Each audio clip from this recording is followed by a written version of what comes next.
As per 2024 to 2025, manufacturing industry has attained nearly 11.9% economic growth, on which we are expecting to achieve $1 trillion by the upcoming 2026. Hence, mechanical industry la எவ்வளவு opportunities இருக்குன்றத நம்ம புரிஞ்சுக்க முடியுது. Manufacturing industry நம்ம இன்னும் drill down பண்ணி பார்த்தா EV vehicles, defense, supply chain, renewable energy, robotics அப்படின்னு பல branches இதுல இருக்கு. Sankarakumar as a person with 8 years of experience in automotive design, ரெண்டு questions நான் கேட்கணும்னு நினைக்கிறேன். ஒன்னு professionalsக்காக, இன்னொன்னு இத practice பண்ணிட்டு இருக்க engineering studentsக்காக with respect to mechanical industry. Mechanical industryல 4 வருஷம் ஸ்பெண்ட் பண்ணக்கூடிய ஒரு பையன் ஒரு பொண்ணு என்னென்ன ஸ்கில்ஸை ரொம்பவே விஜிலண்டா வளர்த்துக்கணும்? Coming to students, first thing automation ரோபோட்டிக்ஸ்க்கு நல்ல ஸ்கோப் இருக்கு. It is growing very rapidly and காலேஜ்ல இருந்தே நம்மளால 3D பிரிண்டிங்ல நல்ல எக்ஸ்போஷர் டெவலப் பண்ணிக்க முடியும். அதுக்கும் வந்து ஃபியூச்சர்ல நல்ல ஸ்கோப் இருக்கு. Students should have a bit of coding knowledge like Python இது மாதிரி எல்லாம் கத்துக்கிட்டா அடாஸ் மாதிரி டொமைன்ஸ்ல வந்து மூவ் பண்றதுக்கு என்ன டொமைன் அது?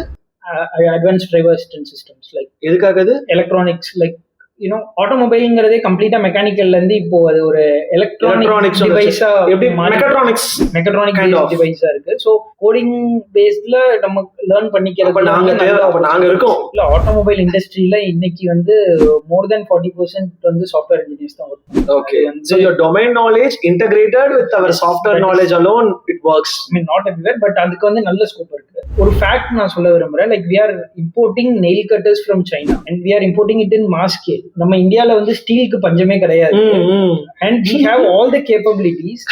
நீங்க நெயில் கட்டர் வாங்கணும்னா we are importing from China in mass numbers. அதே மாதிரி சில்ட்ரனுக்கு நம்ம fancy water bottles, cosmetics, toys இது எல்லாமே அவ்வளோ இம்போர்ட் பண்ணிக்கிறோம். இல்ல ஆடிங் அ பாயிண்ட் ஹியர், இப்போ ஓகே நீங்க சொல்றீங்க பல்க் நம்பரா அங்க இருந்து இம்போர்ட் பண்றோம்ட்டு, அது ஏன் அதை இங்க இருந்து இம்போர்ட் பண்ண ஏன் பீப்புள் முன் வர மாட்டாங்க? அப்ப இங்க என்ன பிரச்சனை? வர மாட்டாங்க அப்படிங்கிறதுக்கு பீப்புள் மட்டும் காரணம் கிடையாது.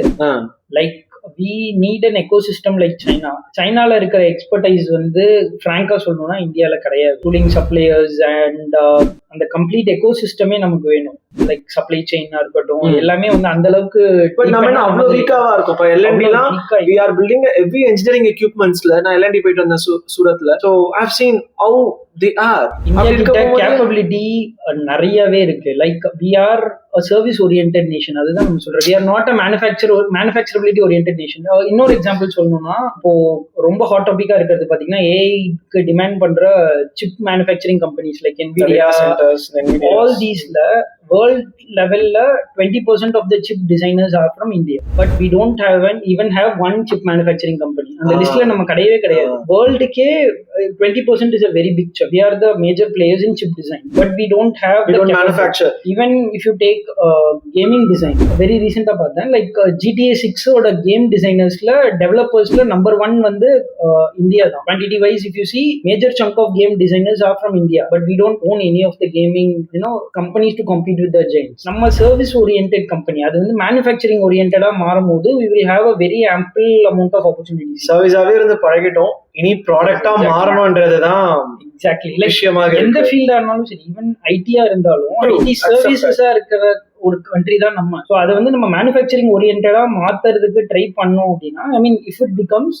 opportunities are enormous. இன்னும் பாமரர்களுக்கு புரியுற மாதிரி நான் சிம்பிளா சொல்லணும்னா, மத்தவனோட ஐடியாவுக்கு ஒர்க் பண்ணியே நீ பழகிட்ட, உன் ஐடியாவை நீ உருவாக்கி அதை உற்பத்தி படுத்தி மக்கள்கிட்ட கொண்டு போய் சேருன்ற. ஸோ இப்போ நான் சொல்ற இந்த தகுதியை இந்த பசங்க வளர்த்துக்கணும்னா சிம்போசியம்ஸ் போகணும். நீங்க சொல்ற சில டெக்னாலஜிஸ் எல்லாம் கத்துக்கணும்னா எங்க கத்துக்க முடியும்? இப்போ எங்களுக்கு வந்து ஆர்டிஃபிஷியல் இன்டெலிஜென்ஸா ஒரு மென்டாரை சூஸ் பண்ணி இப்போ நானே என்னோட அப்ஸ்கில் இந்தியா மூவ்மெண்ட் மூலமா 1000க்கும் மேற்பட்டவங்க எங்க ப்ரோக்ராம்ல கலந்துக்கிறாங்க, டேட்டா சயின்டிஸ்ட் கீழே ப்ராஜெக்ட்ஸ் பண்றாங்க. அதுக்கு ஒரு ஆப்பர்ச்சுனிட்டி இருக்கு. பட் உங்க department, because I am so curious if it is possible, எப்படி ஏஐடிஎஸ் டிபார்ட்மெண்ட்டுக்கு தான் ஆரம்பிச்சனோ உங்க மெக்கானிக்கல் இண்டஸ்ட்ரிக்கும் என்னால ஆரம்பிக்க முடியுன்ற ஒரு நம்பிக்கை எனக்கு வருது. என்ன பண்ணணும்? நம்மளோட காலேஜஸ்ல இந்த மாதிரி practice, I mean as you said ஏஐக்குலாம் வந்து நம்ம கம்ப்யூட்டர் இருந்தா போதும், we will need a mentor. But இதுக்கு வந்து equipments required. Like 3D printingலாம் without any machine we cannot learn. நிறைய காலேஜஸ்ல இருக்கு, லேப்ஸ்ல they are incorporating it. அப்படி இல்லாத காலேஜஸ்ல இருக்கிறவங்க அப்படின்னு பாத்தீங்கன்னா they have ample of exhibitions, startup opportunities, startup Tamil Nadu, startup India மாதிரி எக்ஸிபிஷன்ஸ் போகலாம்.